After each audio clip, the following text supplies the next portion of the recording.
Hello everyone and welcome back to Manor Lords. The other lord of the region is trying to capture a new territory, and it's this one in the corner right here. I don't need this territory, although it has a lot of food, but if we try later to take with influence a territory, it will cost us 1000 if it's not taken, but it will cost us 2000 if it is already occupied. Why waste the influence? I'm just gonna get my army and fight him. We have archers available and hire them. I have enough money. I have 4000 treasury, and we'll get everyone and we'll move here. There's also a bandit camp over here, so I guess maybe if we arrive there first, we can also take that and get some extra money. Okay, so it seems that the Baron is taking care of those units. If you have your units in a formation and you want to move them, you'll see that they will rearrange the formation. So if you keep the Alt button, you'll keep the formation like you set it, and this way you can keep your line. So I have my infantry in the front line and my archers in the back. So I'm gonna try and see if I can get here quick enough, because they are not grouped, so I'm just gonna try and take advantage of this. The battle location is this one here, so we're fine. We're gonna fight at the right place.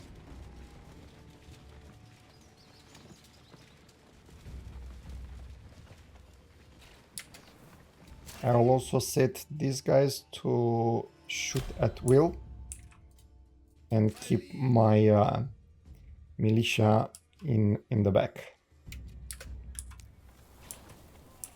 And try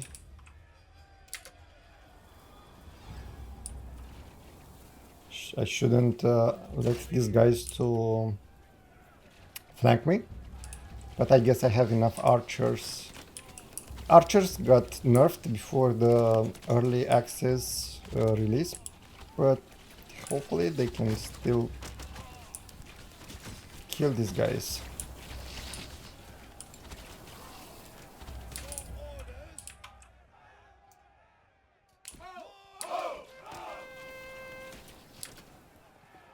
Yes, no?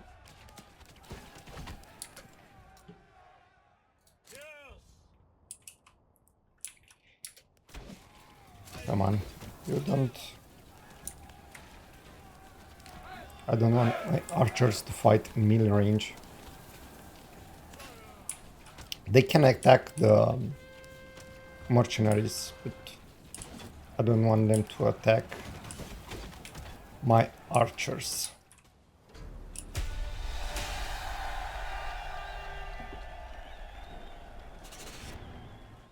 So we have another region here, and now we can disband our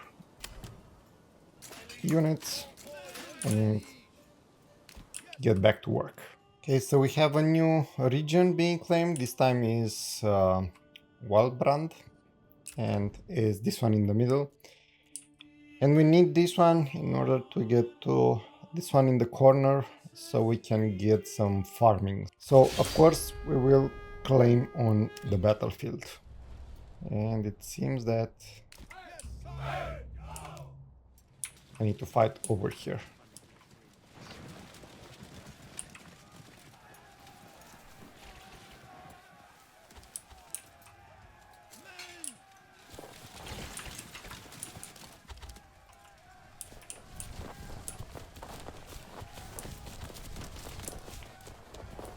They are running scared. Not fleeing the battle, but still running.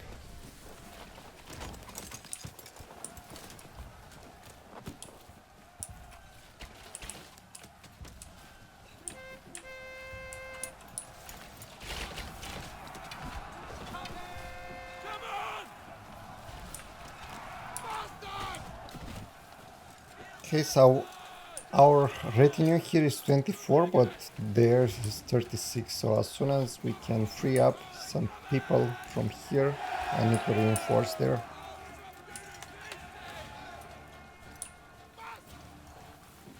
Because we started losing some units. The archers don't really help. Maybe... yeah, let's set shoot at will because we are in close range.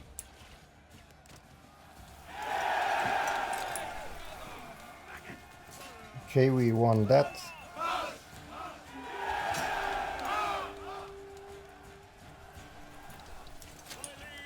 We have plenty of treasury, so we can replace our retinue really fast and easy.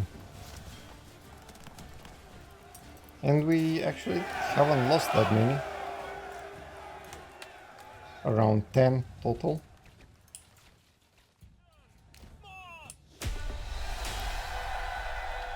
We have a victory, and now we have this land in the middle also.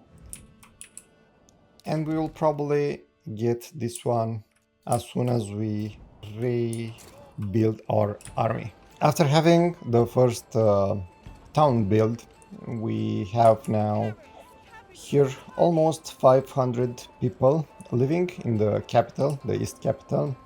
The approval rate is quite high. We have some lack of entertainment, but this is because we don't have enough ale. We're struggling with that. I will show you in a moment. We actually made a farming town that should be specialized in farming and do some trading. So we have this first town here that is our capital. We have a lot of fields, a lot of orchards. We are okayish on food, but that is because we are exporting a lot, and not exporting to outside the region, but we are actually moving goods from our town here to other towns. As you can see, we have almost the entire map captured. So we have this capital here, we have Iron Town over here, which is our second town that we settled. Here we only have around 300 people living. It's a small town. I haven't prioritized upgrading the items here, the buildings here. What I wanted to do with this town is actually have a deep mine here. You can see that I have this deep mining skill unlocked. So we can mine indefinitely iron, and we have some buildings that produce weapons and shields. We have different type of weapons that we are making, and of course we are exporting. We have 30,000 regional wealth. We have a lot of treasury, and the treasury is coming from mostly this town. Let's see, where is our manor? We have a minimum tax percentage, so we only collect 1%. This means that each month 1% of this amount goes into the treasury for this region, also for this region, from this amount, and for the other regions also. This is our third town. This is the farming town. Here we have a lot of fields, mostly with barley, but also with some wheat, so we can have some bread. You can see that we have a lot of vegetables, but this is because we are importing vegetables. Well, trading from the other town, leather a lot. Also, we have a lot of weapons. So If we go to the capital, we have here a lot of pack station, and you can see that around 80% of them are already assigned and doing their work. If we look at the people, you'll see that they are actually delivering with mules to this farming town. So the way they work, you have to select a partner town. I have named mine two, actually my three big towns. One is East Capital, the other one is Iron Town and Farming Town, so I know which one to select. You need to send some items and to receive some items.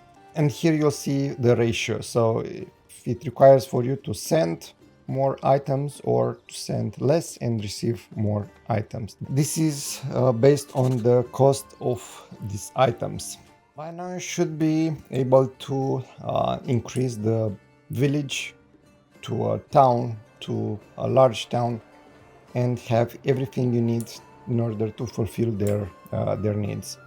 One of the bottlenecks for increasing your population size and leveling up your houses is having enough ale. As you can see, it only have 7 ale here, and this is our farming town. So we need to produce a lot more in order to also provide for the other cities. Of course, you can always just buy it from the trading post. It's under commodities, so the import price is 18, so it costs a lot.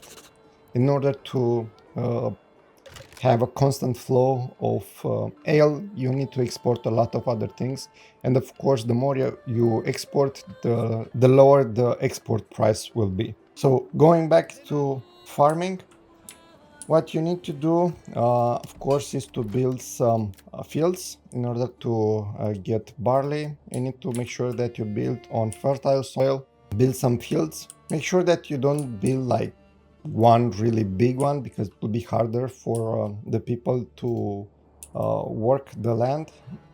Just have multiple. Some, as you can see, some are bigger, some smaller, depending on the fertility of the land. So after you, let's actually do that for a bit. So let's say we want to have barley here. I'm gonna mark the area. You can see the size, it's 1.5 Morgan. This is the measurement for the gain. You'll probably want, if you don't have enough population to work the farms, just have it around 1, maybe 2 size. And if you have a lot of people that are working on the farms, you can have even bigger areas. Okay, so after you build it, you can set the crop type. I also have the rye unlocked. There are a couple of skills that you can unlock to make things easier for farming. So we have heavy plow. This will allow you to have one ox to work the field. You also have bakeries. You can build a dedicated bakery, or you can have bakery extensions for your houses. This will this will produce bread faster, twice as efficient from flour. You can also have fertilization.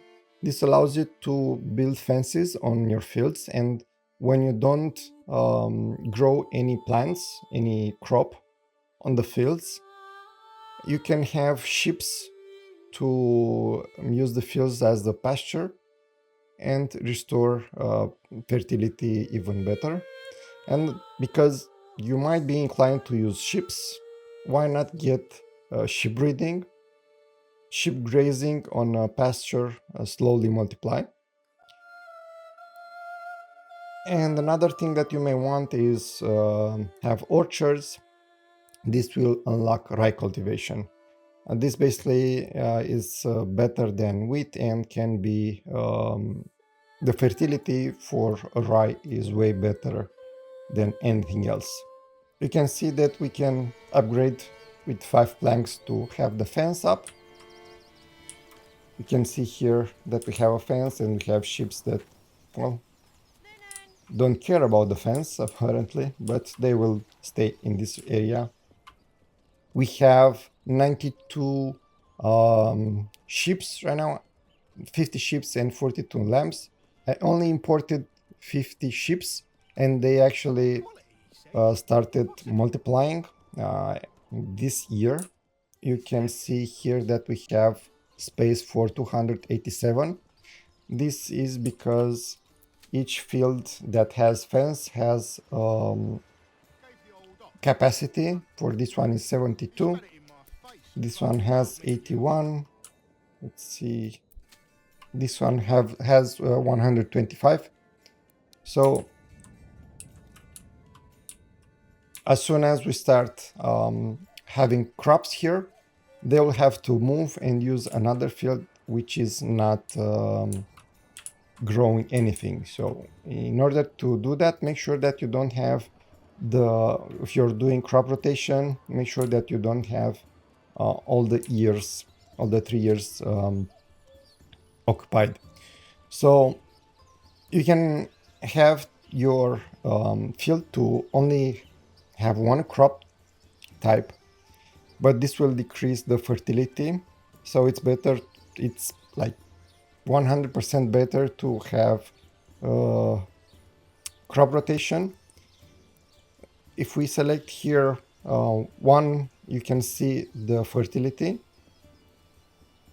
Let's say we want rye for this year, and for the second year we want barley, and for the third year we want wheat. That means on this land, even if we do the fence upgrade, we won't be able to have any sheep using it, because we need to have at least one that has fallow. Also on the farms, you'll need farmhouses.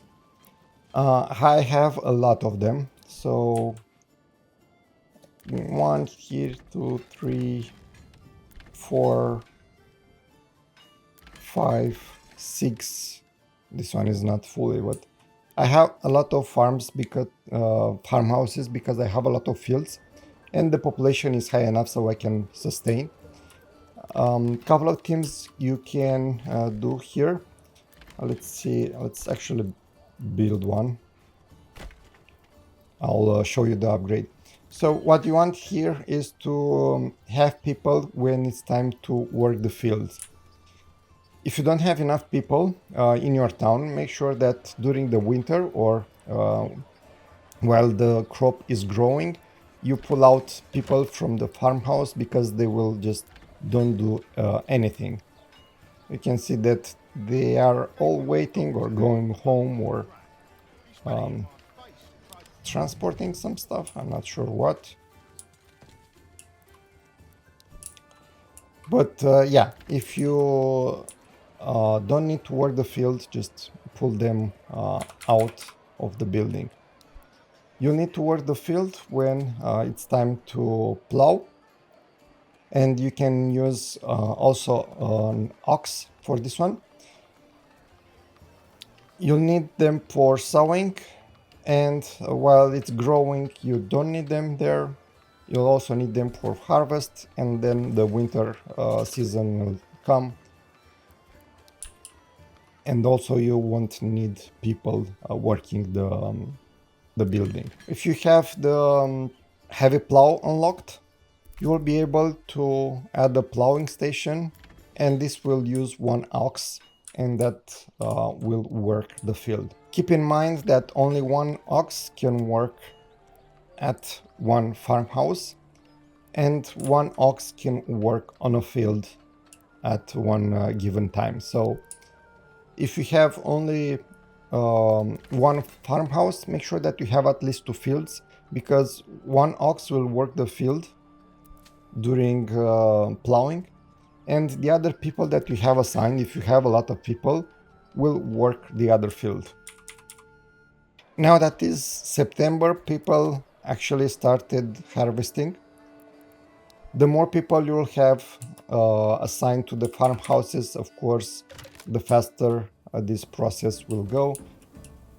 You can see now that since this field isn't growing anything this year, ships also started moving in this area. We are now at 100 ships. Some lambs grew, and we can actually also export and make more money. After your crops are harvested, you will need to bring them to the farmhouses and to the buildings that are using it. So if you have wheat, this will be brought to the farmhouse, and the people working here will transform it to grain. The grain will need to go to the windmill, and you'll get flour, which will go to the bakery, and you can make bread. I'm using here bakeries as extension for the bargage plots. Let's see if I can find another. Yeah, so you can have the bakery extension here and make bread. For the barley, you need to bring the barley to the malt house, and this will make malts, which will then be brought to let's see, to the brewery. This is an extension from the bargage plot. You see that we have brewery extension, and this will make ale, and you'll need a tavern to get the ale and distribute it to the people. As you know, the win condition for this map is to capture all the regions.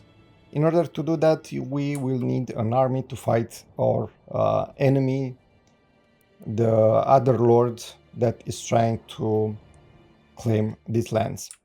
When building your army, there are a couple of things that you want to take into consideration. So first of all, the number of militia units that you can get is limited. As soon as you reach 6 units, it doesn't matter if they are militia or if they are retinue, you won't be able to recruit any more militia units. And also this goes for the mercenaries. In the beginning, you'll be able to recruit 3 groups to pay them. But after a couple of years, you will only be able to recruit 1 group. And you can see here that I have only 1 left, which is 2 units of archers. I'm paying them 45 coins per month. But if I would dismiss them, I won't be able to actually hire any more mercenaries. I'm not able also to get more militia units. But what you can get, and this is also with a limitation, is more retinue. This is based on the number of regions that you have. So since I have right now 6 regions, I can have up to 6 units of retinue. These units can be upgraded, and they have high attack and a lot of armor. You can see that they have 81 compared with the militia that have only 5. I expanded from this capital here, from this first town. I expanded with a second town over here. Then I conquered the other regions. I started a farming village here with another big town. And then I started building some smaller towns here in these 3 regions in order to get a manor. So the objective was to get a manor up in order to get more retinue space. They are all small villages. They only have like a church, some food gathering, some firewood, only to be able to sustain the village. It's not my intention to grow it at this point, but just to get the manor. And the same for this one here. Couple of farms. and a couple of houses. Okay, so since we have a big army, I think it's time to rally all the units and have a big encounter with our enemy, with the other lord. When you claim a new region, you'll be able to use your influence, and I have a lot of influence because I fought the enemy a couple of times, and each time I won the battle, I also won influence. You can also get influence by having a percentage of the food given to the church in return for influence. This needs to be set up in each town. Of course, you can claim a region with 2 influence and fight the battle, and then try and claim the other one with influence and fight the battle. But you can also, if you have enough influence, you can just claim both of them. As soon as we do that, you'll see that the other lord will throw the gauntlet, and we have 2 battles that are gonna take place. Since they want to fight here first, we'll just gather everything that we have. Of course, we have a lot more than they have. The battle already started. I would want to have some formation going on, so I'll just try and do that. Have my retinue in the front, some archers, and my militia in the back. I can replace my retinue with money, but I don't want to lose a lot of villagers. Of course, at this point they are no match for us because our retinue is fully upgraded. And let's also push forward, have our archers shoot at will, and make sure that we are not flanked. We'll move them here. We'll also chase the archers. We could also help here.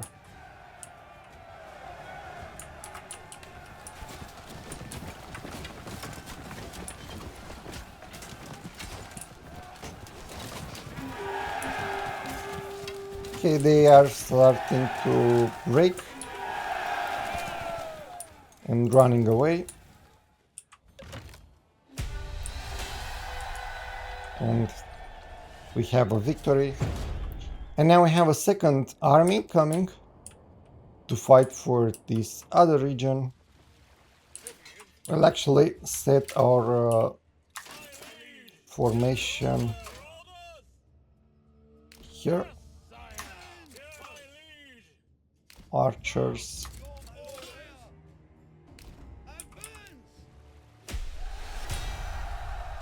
They are coming from the forest, so they have the higher ground advantage, and we actually want to fight them on our terms.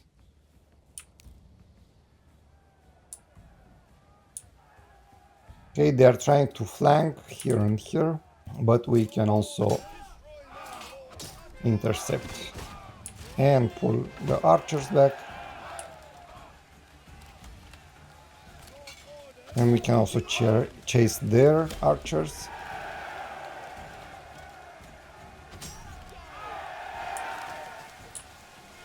Of course, at this point, when you have this amount of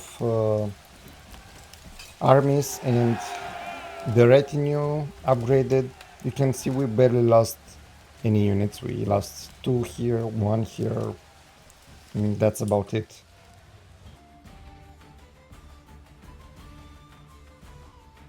And now we have our victory. After you complete the game, you can see some nice stats, more to come. And you can also keep playing in sandbox mode or finish the game, go back to menu and start a new one. Thank you for watching and see you guys next time. Bye bye.